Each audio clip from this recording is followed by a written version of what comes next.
Did you know that in the PS2's Who Wants to Be a Millionaire 2nd edition, the game's host, Regis Philbin, will react to certain names that you enter, and in some cases even change them? Here are just some of my favourites. Hey, marvelous, thanks.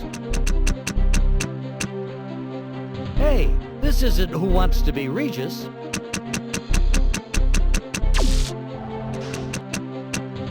Nice try.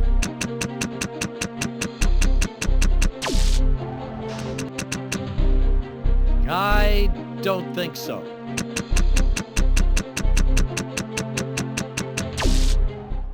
Hello and welcome to Hidden Video Game Details. Make sure to leave your suggestions in the comments down below, and if you're feeling extra kind, please consider clicking subscribe if you haven't already. Anyway, without further delay, let's get started. Right, so let's begin today's video with shotgun farmers. Now, we have covered shotgun farmers on this channel before, where among other things, we discovered that throwing an onion at your opponent would make them cry. Well, today's shotgun farmers detail can be found on the new Moonside map. A big part of the shotgun farmers experience is the announcer, who will comment on your kill streaks and more. Double kill! Triple kill! Now, the trip to space is a long one, and the announcer seems to have made the journey with you, as if you smack on the bathroom door, several lines of dialogue can be heard. Look, that was a long trip. I'm going to be in here for a while. God dang it, I think I dropped my keys in there. This is really hard in zero gravity. Next up is a detail that is really cool, but I'm just not sure how realistic it is. One of the most iconic parts of the Splinter Cell series are Sam's goggles. Now, many people will be familiar with the goggles' night vision mode, but the goggles also come with a thermal vision option. As you might expect, this allows you to see the thermals of anyone in view, which can be quite handy. Well, what happens if someone is killed whilst you have the thermal vision goggles equipped? Let's find out, shall we?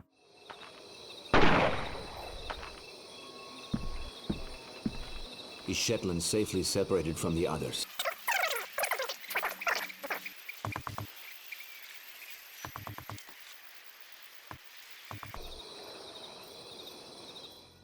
So the body will gradually become cold, meaning that after a while it's next to invisible when using the goggles. The thing is, I'm not sure how realistic this actually is. I mean, I sped the footage up, but it takes around 40 to 50 seconds for the body to go cold. Now, I'm no expert, but I just assumed it would take a lot longer for a body to lose its heat.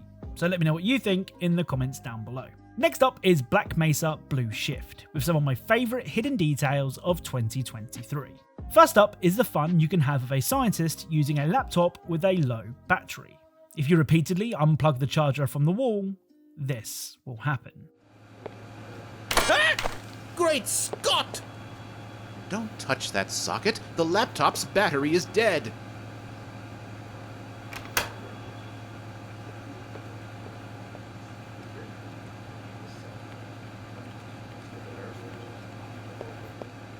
Blast! I've lost all my work.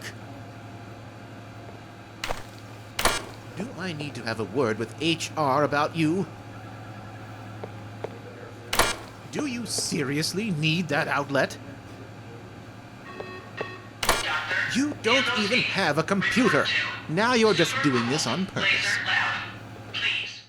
I mean, ignore the scientist's strangely pointy shoulders and just appreciate how cool this detail is. The next detail can be found in the video surveillance room.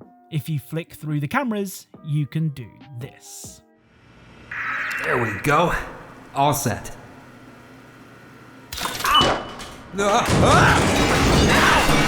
God damn it! Yeah, real mature, guys. For God's sake. Dicks. Yeah, the camera works. Good job, guys.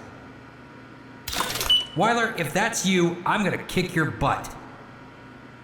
If you're gonna do that, at least wait till you get my good side. Oh, that's it. So not only can you cause the poor guard to fall, but you can continue to annoy him until he snaps and destroys the camera. The final detail from Blue Shift can be seen when heading to the armory. Good God, man! How's it hanging? Are you mad? Doc, a little help? Shit. Hey, buddy, can you grab that screwdriver for me? Yeah, it's right there. Don't do it. Don't you do it! You're a real sick bastard, Calhoun. Okay.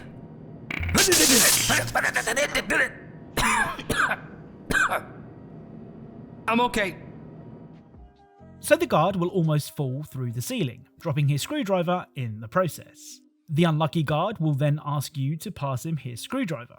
But if you're feeling devious, you can dispose of it, causing him to get a shock. Now, it's worth mentioning that at this point, Black Mesa Blue Shift isn't even a fully fledged game. But if these details are anything to go by, it won't be long until, like Black Mesa Blue Shift gets an official release. Next up is series favourite, well, a favourite of mine anyway, High on Life. Now, we've covered loads of different examples of dialogue in High on Life, and today's detail is even more of it. When High on Life begins, you play a game within a game, as your character is kicking back and playing a Doom-like FPS. Well, if you refuse to move at the very beginning of this section, several lines of dialogue can be heard. Buck, are you okay? I thought you knew how to do this, Buck. I know it's been around 8 months since the last game, but come on, Buck. Right, Buck, I get it. You're depressed because your ex-wife is never gonna love you again and the kids are on her side and now she's trying to kill you. But come on! Muster up some of that classic Buck Thunder moxie. Let's get cracking. Look, I know High on Life isn't everyone's cup of tea, but if you're a fan of fourth wall breaking moments and kind of decent FPS gameplay, you might want to check it out. Next up is the PlayStation 2's Harry Potter and the Philosopher's Stone, or for my viewers from across the pond, Harry Potter and the Sorcerer's Stone. Now, as you might expect from a licensed movie tie-in released in 2001, the first Harry Potter game isn't anything to write home about, but it does have a really, really cool detail. One of the first classes that Harry attends is the Defense Against the Dark Arts class, taught by Professor Quirrell. Now, if you've watched the Harry Potter movies or read the books, you'll know that Professor Quirrell was possessed by the evil Voldemort, and his time teaching at Hogwarts was nothing more than a cover for his attempts to kill Harry. Of course, that twist isn't revealed until the end of the first movie, but there is a way to tell something isn't quite right about Quirrell when you first meet him in the game. When Harry isn't in any danger, his wand will glow a calming green.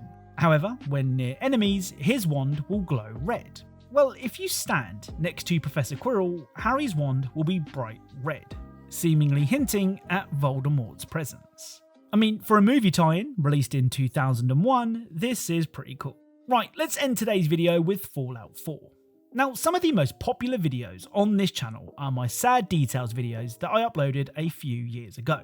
A big part of those videos were the skeletons that can be found in the Fallout games. Despite being a pile of bones, the skeletons were able to tell some very sad stories. But not all the skeletons in the Fallout games have a tragic past. For example, if you head to the speakeasy located under Joe's Spucky's Diner, you can find this.